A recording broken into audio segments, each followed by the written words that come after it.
When I was a kid, I grew up in Los Angeles, California. And I used to take trips outside of California from time to time, and I just found that whenever I did, I came into this part of the country, whether it was Arizona, Utah, New Mexico, I felt good. Well, I decided to move out here before I was able to. That means when I was about 15 years old. I became disenchanted with city living about that time, and I began to feel a tremendous sense of loss for certain natural virtues regarding the land and the water and the air, and I wanted to be out. So I came here and I found the spot that I, well, simply felt was the most beautiful spot I'd ever seen, which is this place.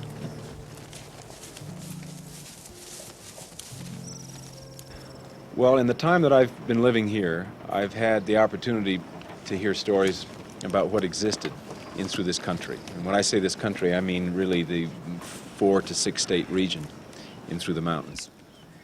And I was told that there were these incredible grave sites, monuments, cabins, in fact, whole communities, towns even, that were kind of wasting away in the weather through ignorance, lack of information, or downright lack of caring. And some of the stories I figure were just more of the old saw stories about the West. They were hyped up, and I didn't quite believe them. And I said, "Are you kidding? You mean that really existed?" And they said it not only existed, it still is. So I began to become more and more fascinated with this thing called the Outlaw Trail, which really existed. The trail went from Canada to Mexico, and it wound down through the states of Montana, Wyoming, Utah, Colorado, Arizona, parts of New Mexico, down to the Mexican border.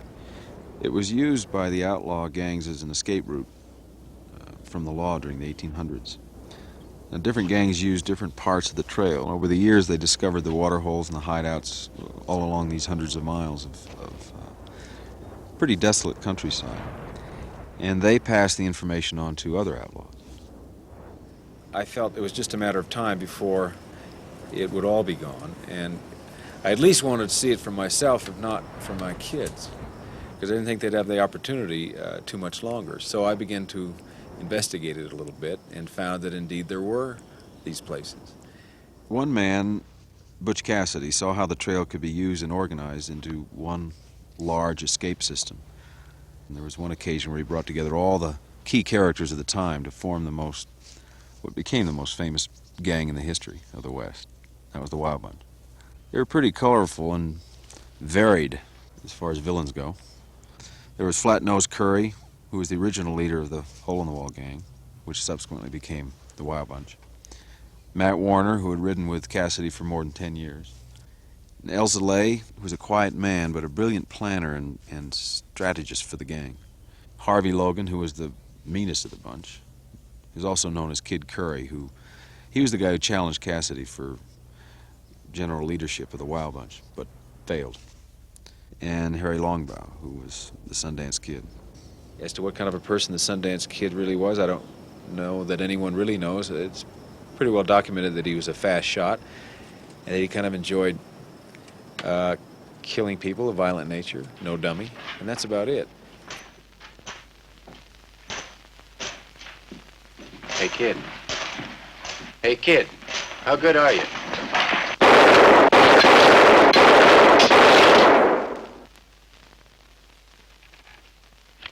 There's no real evidence that Butch and Sundance were these inseparable buddies that rode into a still frame in the end, but that's film, and that's myth, and that's storytelling, and it's valid. The real Wild Bunch was no less interesting, though. One fascinating thing was that in just a few years, they pulled off a series of brilliantly planned and very often really daringly executed robberies. They raided banks, trains, payrolls. Nobody's certain just how much they got away with in terms of this loot, but the amounts that are known by today's values would run probably into several $1 million.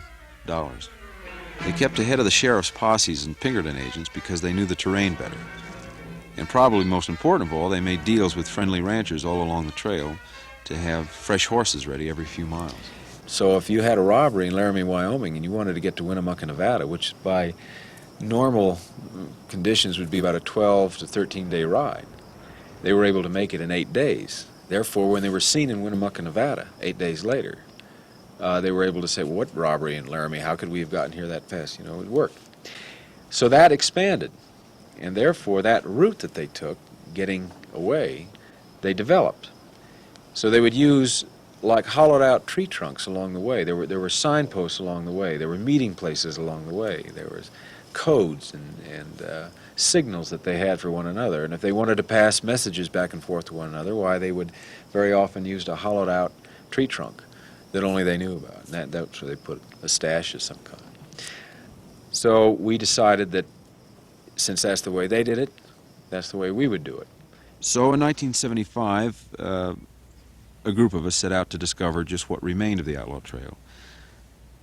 And the way things are changing so rapidly in the West today, I would imagine that probably if you were to go back over the same area we covered, you'd find that it had changed considerably just since we'd been there.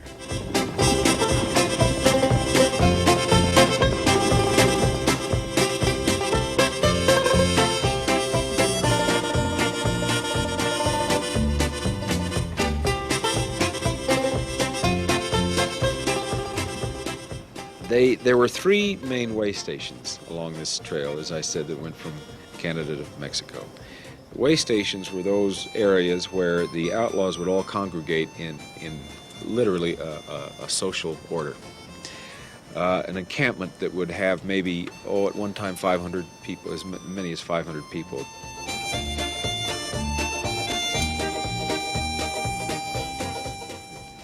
Hole in the Wall was the first main way station that the outlaws used, and there's quite an encampment there at one point, even a saloon. I guess the most interesting thing about Hole in the Wall is its geographical boundary. On the east side, it's bordered by sheer red cliffs of Kayenta sandstone, and it was in the area, the grassy plains area, that they had their encampment. And at a certain point down what's called the Red Wall is a niche, and that's the Hole in the Wall. And the niche is where the outlaws used to bring their rustled cattle. They bring their cattle through that niche and then down this trail into the grassy area. And traveling this trail, for the most part, lest anybody think that there's all these there's this standing evidence everywhere that's going to be quite visible and quite clear as to what existed yesterday. It isn't always that way. It's not unlike looking at the constellations, you know, and trying to imagine that really looks like a jumping bull or whatever. I don't see it. I've laid on my back for a great part of my life, and I haven't seen it. I just have to accept somebody's word for it. And it's pretty much the same way on this. The Hole in the Wall, for example, isn't really a hole in the wall. It's a niche. And you look up there and you say, well, did they really bring cattle through there? Well, you accept the fact that they did. And where we camped that night, there's absolutely nothing. And when you hear them telling stories, when you hear Garvin and some of the guys telling stories about what happened there, you have to really kind of use your imagination.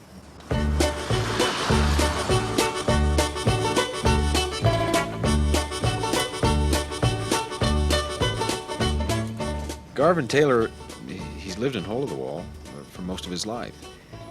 And his great-uncle bought the family ranch from Butch Cassidy when Cassidy had settled there for a time while he was hiding out from the law. He's one of those old, crusty guys that are getting fewer and fewer in the West that are quick with a tale. They also have a way about them. He's a very rich character. And he has something that I really quite like in a lot of these old-timers, that they appear not to have any vocabulary. They appear not to know anything. They certainly almost brag about not having been educated. But they're smart as hell. And he's a guy that can tell you about the Hole in the Wall. Well, the Hole in the Wall trail is right there in that gap, right? Just to the left of that triangular white rock up there. 1 or 2 men could have held that trail pretty fair. I don't know if they ever did, but they could have very easily. But why hold off something when all you had to do is whip and spur over the mountain, or if they come from that way, whip and spur up there. You could You could leave either direction, you know. After all, they was in the business for money, not to get killed. The outlaws was not born, they're made, and after the hard winter 86 and 87, there was more cowboys than there was jobs to go around. And these fellas, they had to make a living some way, and a few of them found out that it was a damn sight easier to wait till somebody else marketed these cattle or what have you, and then rob the train that the money was coming home on, or rob the bank after it got there. Your modern day gangster outlaw is a fella comes in, blasts you down with a shotgun, submachine gun, shoots his way out, and probably ends up on a morgue slab. Cassidy didn't particularly want to leave this Vale of Tears any quicker than he had to, you know, and so he used his head instead of or used a gun to the extent that he'd stick you up with it, but he didn't use it to do anything more than just terrify you. And these other guys, they don't want to terrify you, they just kill you, and then go on with the goodies. I wanted to see the Outlaw Cave. And Garvin didn't really want too much to do with that cave because it was just going to have to require him to get off his horse. And cowboys love to ride mostly because they don't like to walk. And they use their horses unlike a lot of people might think. Another myth in Western films was the idea you always saw cowboys riding full out everywhere they went. That does not happen. Cowboys conserve their horses' energy and strength, and their own as well. And they don't like to ride full out. They don't like to gallop or even canter for the most part, unless they have to. They walk their horses. So Garvin was pretty well walked out, and he didn't want any part of the Outlaw Cave for that reason. I wanted to see it, and a few of the other people wanted to see it, so we said, well, we'll hike over and see it. Anyway, some distance away, we got to the middle fork of the Powder River. That's where the cave is. And it's incredible because you can't see the cave. And that's why it was so effective for the outlaws, because nobody could see it. It was really good camouflage. Anyway, we finally spotted it, and you had to take a pretty steep trail down to the river from this high bluff, and then cross the river, and then go back up the other side to where the cave was. So we did. And we hiked up into the cave, and it was an incredible experience, because I've been in a lot of caves before, and it was not a cave that was any different than most caves that you would see. As a matter of fact, less impressive than most. It was shallow. It was only about 15 feet deep. But they had the remnants of what was once obviously a door or some sort of protection for that cave. Lodge poles placed at intervals with what was once rawhide stressed across it for protection from the wind and additional camouflage. Now, there's very little of that left. That impressed me, and then the stories of what happened in that cave were really quite impressive, and it looked to me as though just every major outlaw that ever existed had, at one time or another, stayed or sought refuge in that cave.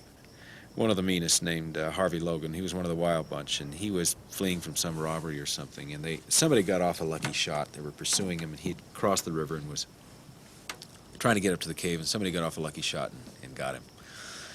And the two guys he was with drug him up into the cave, and they sent somebody for a doctor, and they rode into the nearest town, I think at that time, which was Thermopolis. And Thermopolis, I don't know how many miles away Thermopolis is, must be 40 miles away. And the guy rode hell out for a doctor, got the doctor, brought him back at gunpoint. Doctor came to the cave and said, well, this guy isn't going to make it through the night. And so he not only made it through the night because he was so tough, I mean, he gave him some kind of medication, but he survived it, outlived the doctor, who died from an overdose of morphine, self-injected, I guess, and he lived long enough to have several more robberies. And all these characters I had heard in my past, the James brothers, that they were all there in this cave. So the impact was sitting in that cave, and your mind begins to go, and you begin to imagine, and some strange things start happening. Kind of interesting.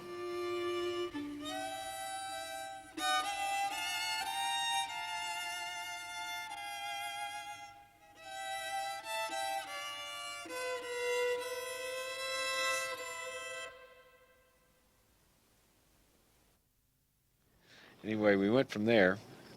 When we left Hole in the Wall, just west of that was the spot that we stopped next, which was Atlantic City, Wyoming. we stopped there for a while, and that was interesting because literally nothing had changed. There were some old pictures of Atlantic City just prior to the turn of the century. If you were to look at those pictures and look at the place today, there would appear to be no change whatsoever. So to the eye, as we first went in, it was interesting from that standpoint. It was the first experience while being on this trail that you really felt like you were taken back in time by being visually taken back in time and not just with your imagination.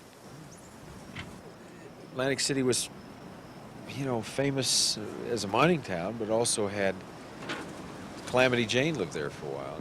Again, there's not much left of the saloon she ran. She's probably one of the most famous women in history, or at least the history of the West. But there were also others, like Annie Rogers and Josie and Ann Bassett, Etta Place. All these women rode with the outlaws and shared their lives. They're probably lesser known, but no less spectacular in some of the things they did. Well, they were certainly tough, enterprising. They had to be very game. I think that, look, it's where the action was. I don't think the action was in town. It wasn't in a courthouse. It wasn't in a blacksmith shop. Sometimes it was in a saloon. Bordellos were not the awful places as kids we were led to believe they were supposed to be. They're pretty great. It's where the action was, where the fun was, where the good times were, happiness, life. So we went into this place there called the Mercantile Store. And the Mercantile Store, like most of the stores of those times, was an all-purpose store. We stopped and had some beers there, and I started firing up some conversation with some of the locals, and it was in that bar that I met a great character named Larry Roop. So sitting and talking to him was really quite an experience. There's things that are going on around this country now that the old outlaw would have drew the line on.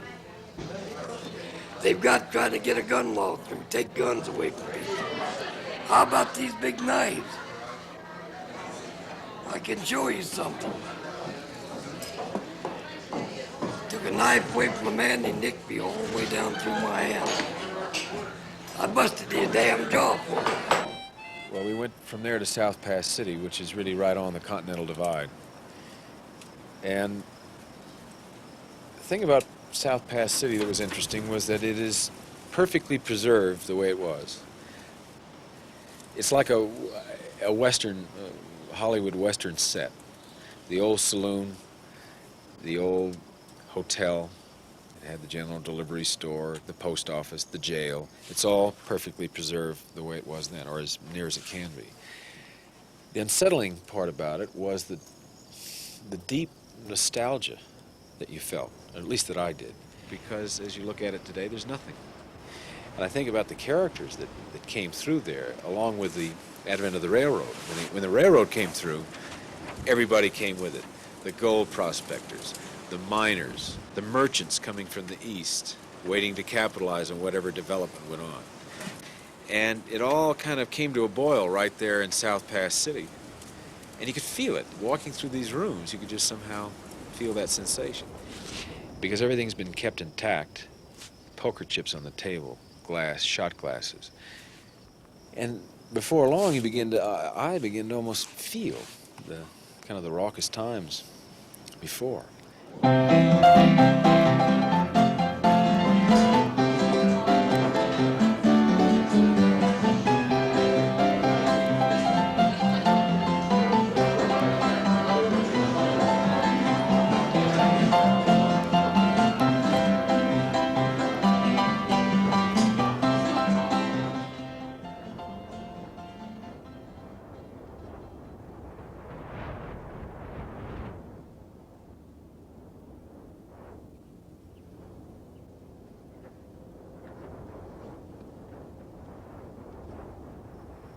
Couldn't help but be taken back as to what it was like to really live there. And the thing that impressed me is that how small everything was.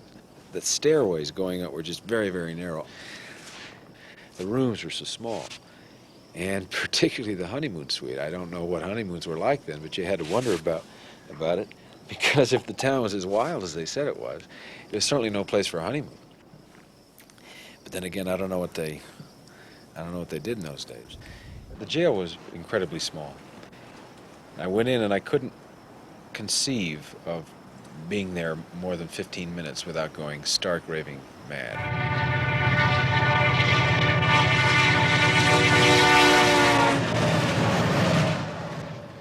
After South Pass City, the trail goes south.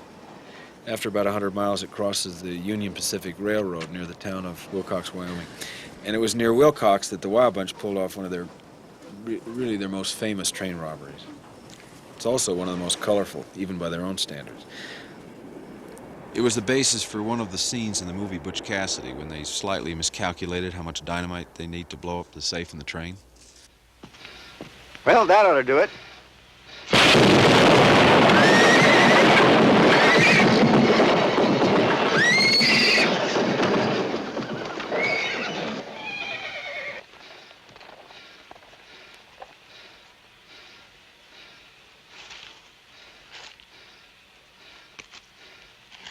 Think you used enough dynamite there, Bush?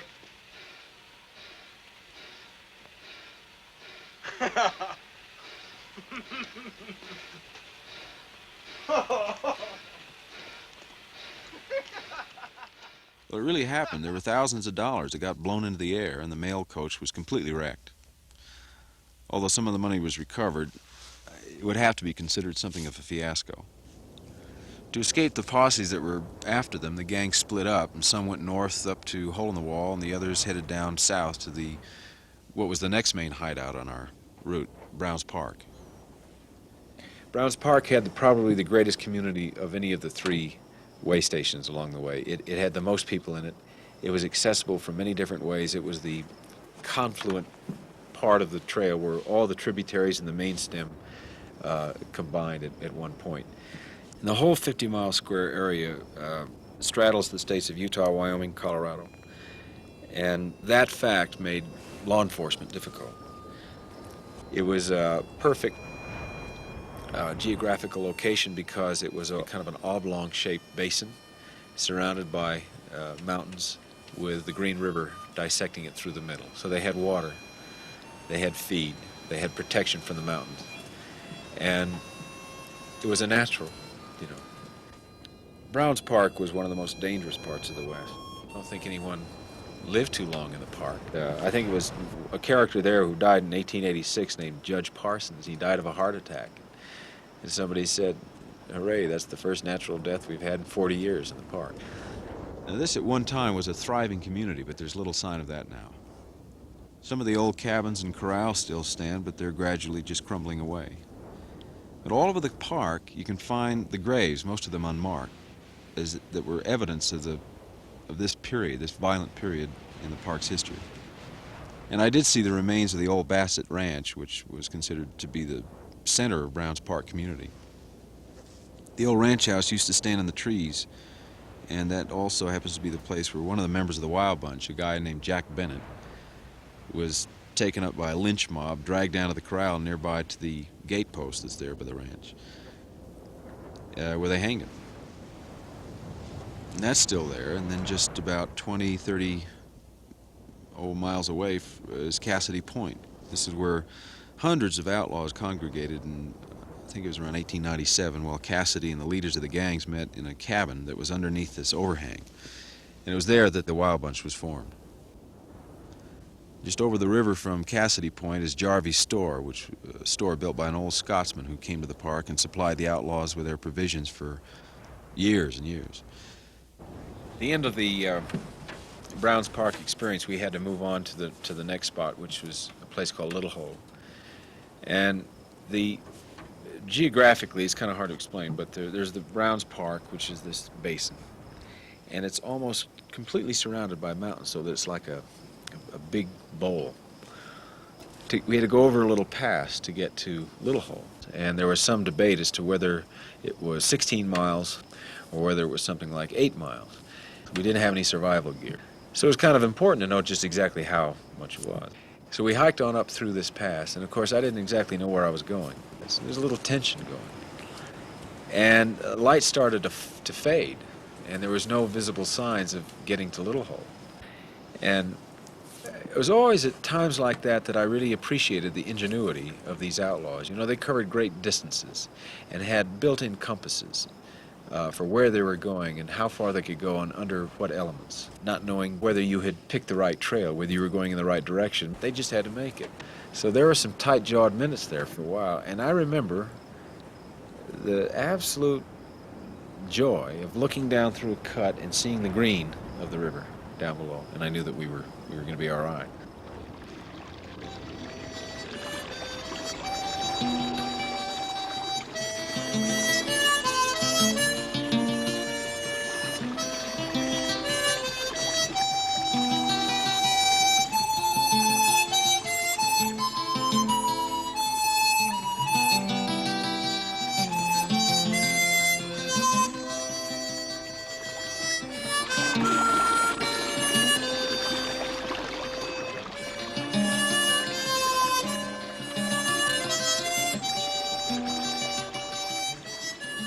Little Hole also had some other significance for me because that was the spot that we had done some filming on Jeremiah Johnson, a film that I'd made. And the opening sequence of the film takes place at Little Hole. And the studio had built an entire encampment to duplicate the one that existed on the Missouri River in 1845, I think it was.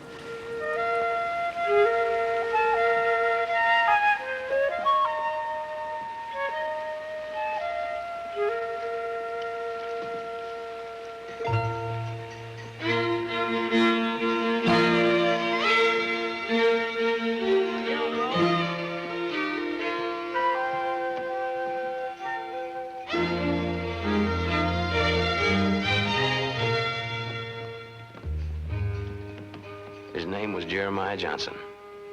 They say he wanted to be a mountain man. Story goes that he was a man of proper wit and adventurous spirit, suited to the mountains.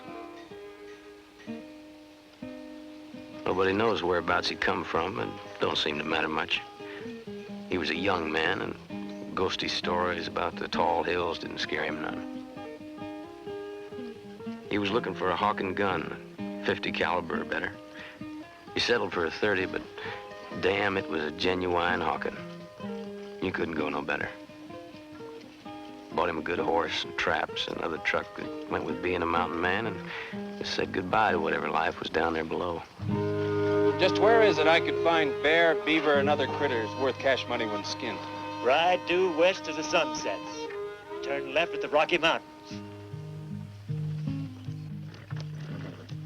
Studio wanted to dismantle it and use the lumber and the stuff for future use for other westerns and stuff like that. And I prevailed on them to leave it be for the people in that area, just to have. I thought it would be nice. Something of an historic reminder or document. And I found out a couple of years later, so they did, and I found out a couple of years later that the Bureau of Land Management had torn it down because they didn't want the responsibility of keeping it up. Now, in truth, I have rather mixed feelings, particularly when I came down into Little Hole from where we were, because it was virginally beautiful. And it's that simple beauty that's so impressive, that purity of the environment that is very impressive when you go along the trail. But nevertheless, near there was one of Butch Cassidy's cabins, and I had heard that. As a matter of fact, during that experience was the first time that I began to hear about these old cabins and these old grave sites. While we were filming there at Little Hole, somebody said, Butch Cassidy had a cabin up here. And I said, oh, just up the street a ways? I said, no, he really had a cabin up in the woods up there. It's practically all gone now. It was built by Cassidy in 1885 or 1886, I can't remember, while he was planning his first bank robbery. You can just see where the back wall was built along by the stream, but very, very little is there to see. It's just a few scraps of lumber. I mean, you defy anyone to look at it and say, oh, Butch's old home. You can get an idea what it was originally like. There's a photograph that was taken in 1939 when part of it was still standing. And the reason it looks like it does is because nobody cared enough to do anything about it. That's too bad. Had someone cared maybe soon enough, we would have that as some evidence of times past. The third way station was Robber's Roost, and that was by far the most desolate, forbidding, rugged spot of all. Robber's Roost is the last main hideout before the trail goes on down to Mexico. And not that many outlaws used it, because you really did have to know your way around that country. That's in a part of the country where nature obviously had a temper tantrum. It's my favorite, incidentally. But the warping and the folding of the rock and what has happened in geologic time through the elements has left this place just barren and without water and deep cuts and gullies, and you can lose your way in there. And the law just never wanted to risk following any of the outlaws into this area because they never came out alive.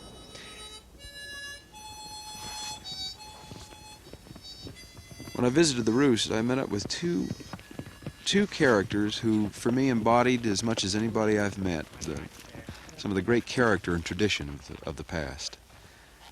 The same character and tradition that seems to be diminishing so rapidly today. Arthur Ecker and his son, A.C. Their family has lived and worked in the Roost for over 130 years, and they know its history as well as anybody. Well, Butch Cassidy worked for my grandfather and while he had livestock, in the livestock area at the time, and that's the way he learned the trails in the country, was by punching cows and going from one ranch to another, traveling back and forth, moving livestock in the area from one ranch to another, and working for different ranchers, not only my great-grandfather, but also for other ranchers. And all of the outlaws learned the trails from the livestock men who, in essence, established the trails out of necessity for travel in the area. There's a couple of caves right beyond here that they camped in to get in out of the weather. And there's a nice little spring there, so they had plenty of water for their camp use and their horses. Butch Cassidy and Elsa Lay moved into the country, traded for the best horses in the area, learned the trails specifically as they were going to use them for their getaway, figured out where they would cut the telegraph lines to interrupt communication so that they couldn't put a posse down the road a ways on them as soon as they found out about it. And they'd about every 4 or 5 miles, they had a fresh horse tied up, see? And then they went up there and took the payroll and cut the wires and went in and took the payroll and out they went. Well, they was down there quite a little ways before anybody even knew what the hell had happened, see? And some hours later, after the word got out that the payroll had been stolen, why the outlaws had, several horses, which would have been like 40, 50 miles head start on any posse in the area, and they had fresh horses. They rode into a bunch of horses that were all unshod, as the outlaws' horses were. And then the loose horses just scattered out. See, they'd go this way and that way, some other direction. Well, Christ, the guy that had the loot, you might say, they couldn't tell his tracks from nobody else's tracks, so what were we going to do? Whose track were we going to follow? So they turned around and went back, and that was the end of that. They were camped here at the Robber's Roost Spring, part of which became later known as Silvertip Spring, and they were camped up here in the caves, the same caves that all of the outlaws camped in. It was pretty rough because they couldn't pack nothing very heavy, and there's not too much of it, and make too good a time. But they had a very light bed and very little to eat. And as far as a doctor or anything like that concerned, well, that wasn't even thought about them days. They didn't even, consider going to, like, being sick or anything like that. Hell, if you got sick, you just died. We do not believe that they were murderers and thieves. For instance, Butch Cassidy never killed a man in his life. He might have stolen a lot of payrolls and livestock and that kind of stuff, but in our minds, the outlaws were not murderers and thieves. And had I been alive in 1880, I would have been an outlaw. There's no question about it.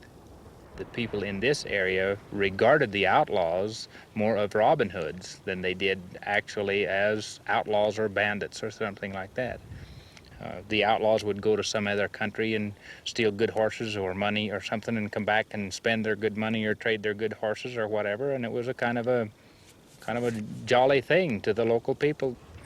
During that time, if a stranger showed up around the place, we used to my folks run a boarding house for a little while, and where a lot of strangers come through, like prospectors and stockmen and everything, and they always, we'd say to Mother, who's he?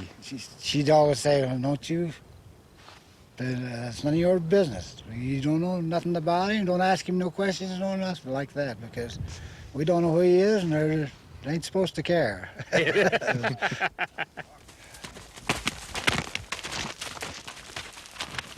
The thing that impressed me the most, one of the things that impressed me the most along this trail ride, was the consistency to the report that everybody respected the outlaw's right to be an outlaw, and nobody said anything.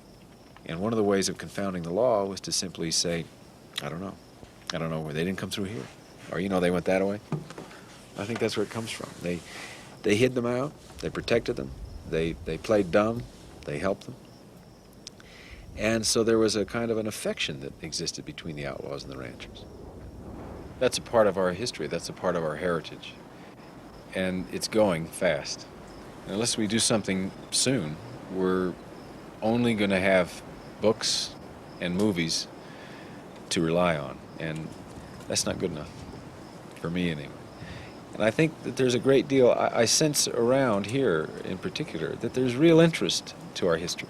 There's real interest as to how people really got things done, and how they settled, and how they built a life. And it's easier to connect with that if you can see some visible evidence of what happened, because you can trust it. And that is really being so gobbled up by time and circumstance and development that I worry about our ability to have anything to latch on to unless we attempt to preserve some of it as it stands now. But that's my view. It's also a view that's aware of the fact that it's not really in our nature to do that. And nothing really endures like change, someone said. And change is what really continues and what really succeeds. And we are in a state of change. And maybe part of that change is eliminating something from our past. Of course, this has absolutely nothing to do with outlaws. But it's something that I don't think outlaws gave a single thought to. I often wondered while on this trail ride what they thought of all this. Did they take it for granted like we do? Did they take all this natural beauty or grandeur for granted? Or did it somehow penetrate their senses to a degree where they really appreciated it? I don't know. I wondered what would have happened to these people had they gone into other professions, had they been behind desks in corporations, had they been in government, had they been running the country. I have a hunch that from what I've learned from the outlaws, we would be in pretty good shape.